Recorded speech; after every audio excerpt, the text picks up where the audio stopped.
आज की इस वीडियो में हम लोग बात करेंगे एनसीईआरटी का जो चैप्टर नंबर 1 है क्षितिज बुक का, जिसका नाम है पद, जो कि सूरदास द्वारा लिखित है।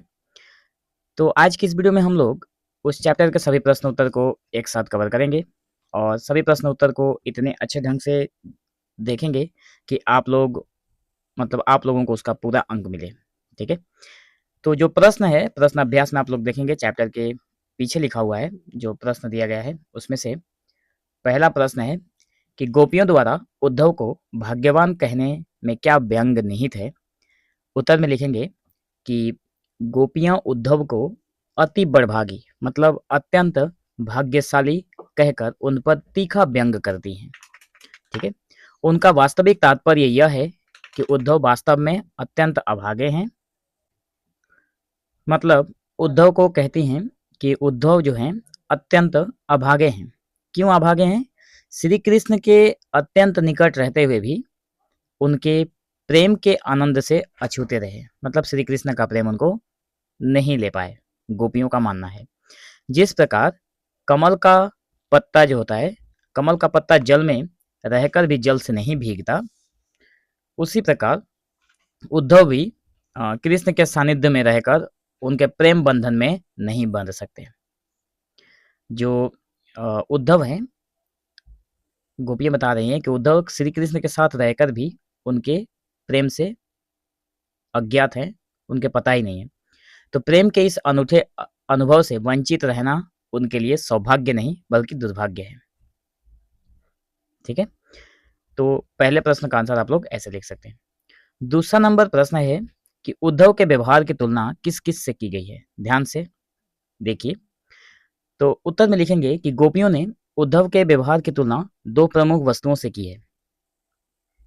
ठीक है, तो कमल के पत्ते से, ठीक है, और तेल की गागर से। ये दो ऐसे प्रमुख तत्व हैं जिससे उनकी तुलना की गई है।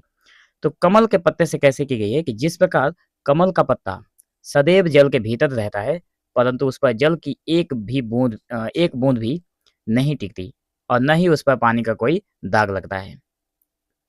और तेल की गागर से इस प्रकार किया गया है कि जिस प्रकार तेल से भरी मटकी या गागर को जल में डुबाने पर उस पर पानी का एक बूंद भी नहीं ठहरता, क्योंकि उसमें तेल लगा होता है। ठीक उसी प्रकार उद्धव भी प्रेम के सागर श्री कृष्ण के पास रहकर भी उनके प्रेम रस से पूर्णतः अप्रभावित और विरक्त रहे हैं। मतलब प्रेम के सागर श्री कृष्ण के पास रहकर जो उद्धव है उनको प्रेम नहीं मिला, प्रेम से वंचित रहे। यही बात गोपियां उद्धव को समझाना चाहती हैं। आप लोगों ने जब पद जो सूरदास द्वारा रचित ये पद है, जब आपने पढ़ा होगा तो पहला ही लाइन में लिखा था कि क्या लिखा था? गोपियां जो कहती हैं कि उद्धव तुम हो बड़भागी। ठीक है, अगला है 3 नंबर का प्रश्न है कि गोपियों ने किन किन उदाहरणों के माध्यम से उद्धव को उलाहने दिए हैं। ध्यान से देखिए, तो उत्तर में लिखेंगे कि गोपियों ने उद्धव के प्रेम विहीन व्यवहार और नीरस योग संदेश पर व्यंग करते हुए उनके उदाहरणों द्वारा उलाहने दिए हैं। मतलब बहुत सारे उदाहरण देकर उनको उलाहना देने का प्रयत्न किया गया है। कैसे किया गया है ये देखिए, कमल का पत्ता व तेल की गागर से। मतलब उद्धव के नीरस और प्रेमहीन स्वभाव को दर्शाने के लिए कमल का पत्ता और तेल की गागर का सहारा लिया गया है। प्रेम की नदी, मतलब उद्धव कृष्ण रूपी प्रेम की नदी के पास होकर भी उसमें अपने पैर तक नहीं डुबो सके। प्रेम की नदी किसको कहा गया है? सागर। प्रेम की नदी, प्रेम का सागर श्री कृष्ण को कहा गया है। आगे है हादिल पक्षी की लकड़ी। देखिए, अपने एकनिष्ठ और अनन्य कृष्ण प्रेम को प्रकट करने के लिए, मतलब श्री कृष्ण सॉरी, यहाँ पे हादिल का मतलब है कि एक प्रकार का पक्षी होता है जिसके पैरों तले हमेशा एक लकड़ी का टुकड़ा होता है। अब बात करेंगे कड़वी ककड़ी की। मतलब उद्धव द्वारा लाए गए नीरस योग संदेश की तुलना कड़वी ककड़ी से की गई है जिसे निगलना असंभव है। ठीक है, अब बात करेंगे हम लोग चौथे नंबर प्रश्न की, जिसमें पूछा गया था कि उद्धव के यहाँ पे देखिए, उद्धव के योग संदेश ने गोपियों की विरागनी में घी का काम कैसे किया। तो उत्तर में लिखेंगे कि गोपियां श्री कृष्ण के मथुरा चले जाने के बाद से ही उनके वियोग की अग्नि में जल रही थी। ये बातें आप लोग पहले लाइन में लिख देना। उसके बाद लिखना कि वे इस आस में दिन गिन रही थी कि कृष्ण एक दिन अवश्य लौटेंगे और कोई प्रेम संदेश भेजेंगे। परंतु जब कृष्ण के स्थान पर उद्धव आए, मतलब कृष्ण ने क्या किया था, उद्धव को भेजा था और उन्होंने प्रेम के बजाय ज्ञान तथा योग साधना का संदेश देना शुरू किया था, तो गोपियों की उम्मीदें टूट गई थी। गोपियों की उम्मीदें टूट गई। योग के इस नीरस संदेश ने उनकी विरह वेदना को शांत करने के बजाय और भड़का दिया। गोपियां इंतजार में थी कि श्री कृष्ण आएंगे और उनसे मिलेंगे, क्योंकि वे श्री कृष्ण के प्रेम में तड़प रही हैं। लेकिन कृष्ण ने क्या किया, यहाँ पर उद्धव को भेज दिया संदेश देकर। इस प्रकार उद्धव के योग संदेश ने गोपियों की विरागनी में आहुति, मतलब घी डालने का काम किया था। अगला प्रश्न है कि मर्यादा न रही के माध्यम से कौन सी मर्यादा न रहने की बात की जा रही है। तो ध्यान से देखिए, बिल्कुल सीधा आंसर आप लोग लिखना कि मर्यादा न रही के माध्यम से प्रेम की मर्यादा न रखने की बात की जा रही है। प्रेम का नियम और मर्यादा यह है कि प्रेम के बदले प्रेम दिया जाए और दोनों पक्ष निष्ठापूर्वक संबंध निभाए, प्रेमी और प्रेम और प्रेमिका। ठीक है। गोपियों ने श्री कृष्ण के प्रति अपना सब कुछ अर्पण कर प्रेम की मर्यादा का पालन किया था, परंतु श्री कृष्ण ने स्वयं न आकर और गोपियों के लिए योग का संदेश भेजकर प्रेम की इस पवित्र मर्यादा का उल्लंघन किया है। तो कृष्ण के इस व्यवहार को गोपियों ने एक प्रकार छल और विश्वासघात माना है। अब बात करेंगे कृष्ण के प्रति अपने अनन्य प्रेम को गोपियों ने किस प्रकार अभिव्यक्त किया है। तो गोपियों ने श्री कृष्ण के प्रति अपने एकनिष्ठ और अटूट प्रेम को निम्नलिखित रूपों में व्यक्त किया है। गुड़ और चींटी। उन्होंने, मतलब गुड़ और चींटी के माध्यम से इन्होंने बताने का प्रयत्न किया है कि उन्होंने स्वयं की तुलना उन चींटियों से की है जो गुड़ से चिपक जाती हैं। आप लोगों ने देखा भी होगा कि बहुत सारी चींटियां होती हैं जो गुड़ से चिपक जाती है। तो यहाँ पे जो गोपियां हैं वो चींटी हैं, बता रही हैं अपने आप को कि हम लोग चींटियां हैं, और जो श्री कृष्ण है वो गुड़ हैं और प्राण त्याग देती है पर अलग नहीं होती। मतलब गुड़ में चिपक जाती हैं, अपना प्राण त्याग देती हैं पर अलग नहीं होती। तो यहाँ पर गुड़ और चींटियों के माध्यम से गोपियों ने अपना प्रेम को अभिव्यक्त किया है, गुड़ और चींटी के माध्यम से। हादिल पक्षी की लकड़ी के माध्यम से इन्होंने अपने प्रेम को जाहिर किया है कि जिस प्रकार हादिल पक्षी अपने पंजों में दबाई लकड़ी को किसी भी अवस्था में नहीं छोड़ती, उसी प्रकार गोपियों ने मन, क्रम और वचन से कृष्ण रूपी लकड़ी को कसकर थाम रखा है।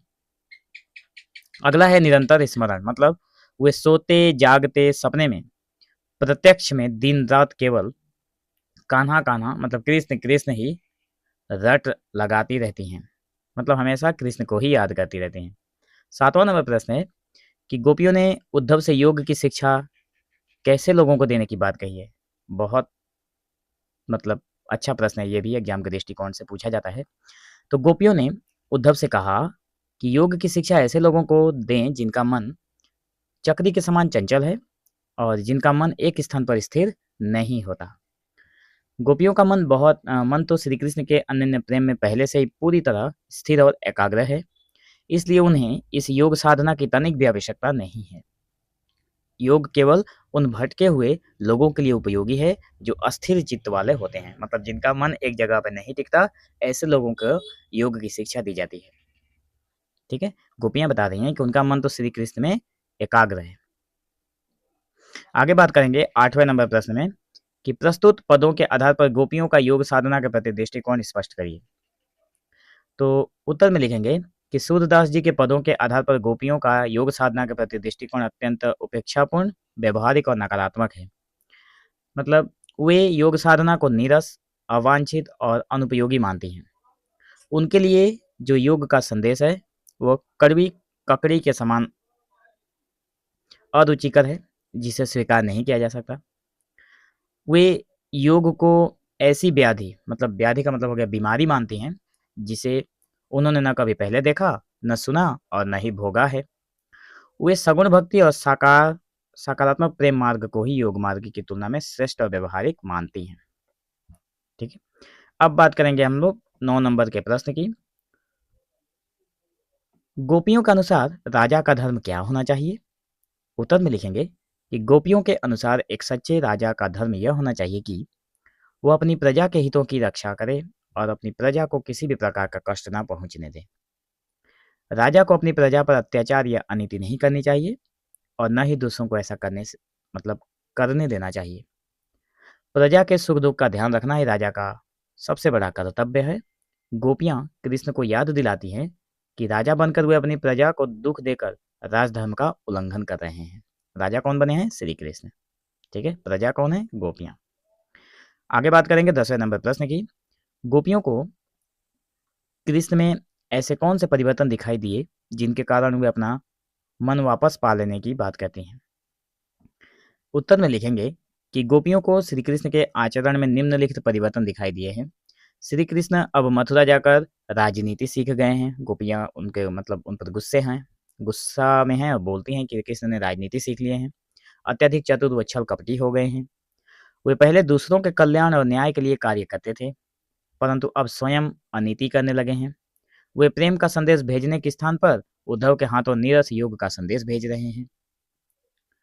कृष्ण के इस बदले हुए और निष्ठुर व्यवहार को देखकर गोपियां व्यंग्यपूर्वक कहती हैं कि जाते समय कृष्ण जो उनका मन चुरा कर ले गए थे, उसे वे अब वापस पाना चाहती हैं। आगे बात करेंगे 11 नंबर की। गोपियों ने अपने वाक्चातुर्य के आधार पर ज्ञानी उद्धव को परास्त कर दिया। उनके वाक्चातुर्य की विशेषताएं लिखिए। उत्तर के तौर पर लिखेंगे कि गोपियों का वाक्चातुर्य जो कि इसका मतलब होता है बोलने की निपुणता और चतुराई, अत्यंत अद्भुत है। उनकी मुख्य विशेषताएं इस प्रकार हैं कि वे तीखा व्यंग उपालंब करते हैं। वे उद्धव को अति बड़भागी कहकर उनके ज्ञान और योग का उपहास उड़ाते हैं। सटीक तर्कशीलता, वे उद्धव के हर ज्ञानपरक तर्क का उत्तर व्यवहारिक और अकाट्य उदाहरणों से देती हैं। सरल और व्यवहारिक उदाहरण, कमल का पत्ता, तिल की गागर, कड़वी ककड़ी और हारिल की लकड़ी जैसे लोक जीवन के उदाहरण उनकी बात को अत्यंत प्रभावशाली बनाते हैं। स्पष्टवादिता और निडरता, देखिए वे बिना किसी भय के राजा के धर्म और कृष्ण की अनीति पर निर्भीक होकर प्रहार करते हैं। 12 नंबर का प्रश्न है कि संकलित पदों को ध्यान में रखते हुए सूर के भ्रमर गीत की मुख्य विशेषताएं बताइए। तो सूरदास जी द्वारा रचित भ्रमर गीत हिंदी साहित्य की एक अमूल्य धरोहर है। इसकी मुख्य विशेषताएं निम्नलिखित हैं। सगुण भक्ति की विजय, इसमें निर्गुण ब्रह्म तथा ज्ञान मार्ग पर सगुण भक्ति और प्रेम मार्ग की श्रेष्ठता स्थापित की गई है। अगला है विरह वर्णन की पराकाष्ठा, मतलब गोपियों की विरह वेदना, उनके उत्कट प्रेम और तड़प का अत्यंत भावुक चित्रण किया गया है। तीसरा है अद्भुत वाक्चातुर्य एवं व्यंग, मतलब गोपियों और उद्धव के संवाद में हास्य, व्यंग और तर्क का अनूठा मिश्रण मिलता है। चौथा नंबर है मधुर ब्रजभाषा, मतलब पदों में संगीतात्मकता, लयात्मकता और कोमलकांत ब्रजभाषा का अत्यंत सहज और सुंदर प्रयोग हुआ है। लोक जीवन के प्रतीक, मतलब आम जनजीवन से जुड़े बिंबों और प्रतीकों का कुशलता से प्रयोग किया गया है। तो दोस्तों, ये हमारा सूरदास के पद जो क्षितिज बुक का चैप्टर नंबर 1 था, यहाँ पे समाप्त होता है। अगर आपको ये PDF चाहिए हो तो डिस्क्रिप्शन में टेलीग्राम का लिंक मिलेगा, वहाँ से जाकर आप लोग इसको डाउनलोड करके पढ़ सकते हैं।